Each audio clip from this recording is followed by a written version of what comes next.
वालेकुम दोस्तों, तुसी वेख रहे हो पावर पंजाब टीवी ते मैं तुहाडा मेज़बान मोहम्मद बिलाल। दोस्तों सब तो पहले अपने चैनल को करना है सबसक्राइब और नाल ही लगे बैल का बटन दबाना है ताकि साड़ी हर नवी आने वाली वीडियो तुहाडे तक आसानी तरीके नाल पहुँचे। दोस्तों वास्ते यह पहले सुबह छोटी वीडियो लैके आए हैं। इन्हें पहला सुबह सूना है, सून च कितना टाइम लैंदी है ये सारा मालका को तसलियाँ करांगे। माशाल्लाह थन माशाल्लाह बड़ा प्यारा है। हवाना देखो माशाल्लाह चंगा सून चक्की आँदी अल्लाह की सोहना हवाना माशाल्लाह लाई आँदी। शाहकारी छोटी है, टोटली शाहकारी। देखो अखा शाहकालियाँ बिल्कुल चूरकुंड सिंह निक्का निक्का मुंदरी तरह, छोटी बूथी अगों बरीक पिछों चौड़ी। मझ माशाल्लाह पुट्ठा चंगा चौड़ा है, सोहनी छोटी माशाल्लाह। देखो माशाल्लाह बड़ी सोहनी छोटी है तो बिल भी माशाल्लाह बड़ी प्यारी छोटी दी। पुट्ठा देखो माशाल्लाह पूरे थब्बे का चौड़ा है, कद सोहना माशाल्लाह। छोटी हर पासों पूरी है माशाल्लाह।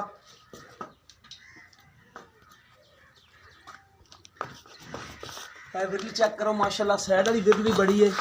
विरला मैंने नहीं माशाल्लाह मार खादी, विरला माशाल्लाह चंगियां ने छोटी दियाँ। कद कबाड़ा माशाल्लाह सोहना है। इनका यार दोबारा मारा टोरे ने यार।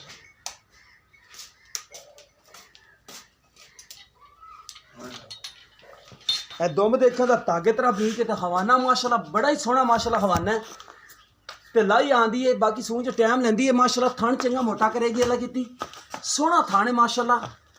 चंगी छोटी माशाल्लाह, हर पासों पूरी, कद कुद पूरा है। लैन इत्थे बन इत्थे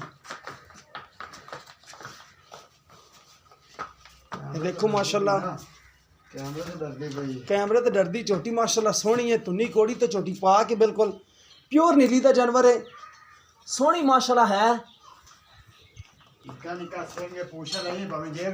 हाँ जी बिल्कुल धागे तरह बरीक है। देखो बिल्कुल धागे तरह बंदे आखदे ने कि जेब च नहीं पैंदी पूछल भावें इकट्ठी करके जेब च पा है। हाँ जी माशाल्लाह दुम बरीक है बिल्कुल, इहदा धागे तरह दुम बरीक है, सोहनी छोटी माशाल्लाह। अच्छा खुदा यार इत्थे जावे ना अगे। अस्सलाम वालेकुम। वालेकुम की हाल चाल ने? ठीक ठाक जी। ते ये किन्ने दिन लवेगी सूण दे विच? 10 तो 12 दिन ले जाएगी। मुंह च चोगी है छिगी? दोंदी है। दोंदी? दोंदी आखेगा पाट के बखा देना। मुंह पाट का बड़ा दोंदी है? हां दोंदी है। फिर तो माशाल्लाह बड़ी मुंह दी भी माशाल्लाह सील है। सिर्फ कैमरे तो डरदी हो। मैं कैमरे तो डरदी पई है। बाहर नाले छड्डा सोलेंगे ना जेड़ा हां ये इत्थे जानवर तिलक जांदा। इत्थे जानवर तिलक तो इत्थे बाहर ए तुसी इट दूसरी लवाई ना तिलक ना। मशीनी हेठ लगी। अच्छा दोंदी जानवर जो दोंदी इंशाल्लाह ठीक हो गया। अच्छा मुंह दे विच दोंदी है, कोई बंदा वेखना चाहे तो वेख सकदा है, देख सकदा है, कोई टेंशन नहीं हैगी। गल विच गल पक्की होएगी दोंदी इंशाल्लाह बाहर करके बखा देंगे। चलो ये भी ठीक है। ते अच्छा कितने दिन लगेगी? ले जाएंगे 8 तो 10 दिन। 8 10 दिन ले जाएगी। चड्डा माशाल्लाह सोहना बना जाएगी फिर तो। हाँ जी। अच्छा दी डिमांड दस प्यार मोहब्बत वाली नाले अपना नंबर बोल देवो। इनकी डिमांड है जी 2,30,000 रुपया। 2,30,000 को प्यार मोहब्बत 4 नंबर 5 छड़ देंगे बस। पालोगे। बाकी अपना नंबर बोलो ना। 0305 42 28 149। 0305 42 28 149 ये थोड़ा नंबर है। इहदे ते दोस्त अपने कॉल करके थोड़े नाल डील पा सकते हैं। हाँ बिल्कुल ठीक हो गया माशाल्लाह। छोटी अच्छी है, छोटी किसी दोस्त को पसंद आवे भाई उन्होंने रब्ता कर सकते हैं।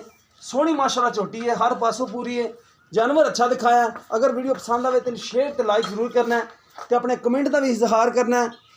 सोहना माशाल्लाह जानवर तुहानू दिखाया है, ज़्यादा तो ज़्यादा शेयर करा करो माशाल्लाह। अगर पसंद आवे तो भाई उन्होंने रब्ता कर ले। जो साढ़ा रब्ता नंबर भी देख लवो 0303 78 16 150 ये व्हाट्सअप नंबर तीमो नंबर है। छोटी माशाल्लाह चड्डा सोहना बनाई खड़ी है। बाकी सून के विचों 8 दिन जो लेंदी है चंगा सोहना चड्डा बना जाएगी माशाल्लाह। बाकी थना दी विरला चेक करो, अजे थोड़ी ने थना दे तारा नहीं है, जो तारा पाएगी तान माशाल्लाह गेट गेट ते विरल माशाल्लाह बड़ी पई है, फुल शकीन छोटी है, सोहनी माशाल्लाह रज के। मिलांगे इस तरह एक नवी वीडियो के नाल। अल्लाह निगरान।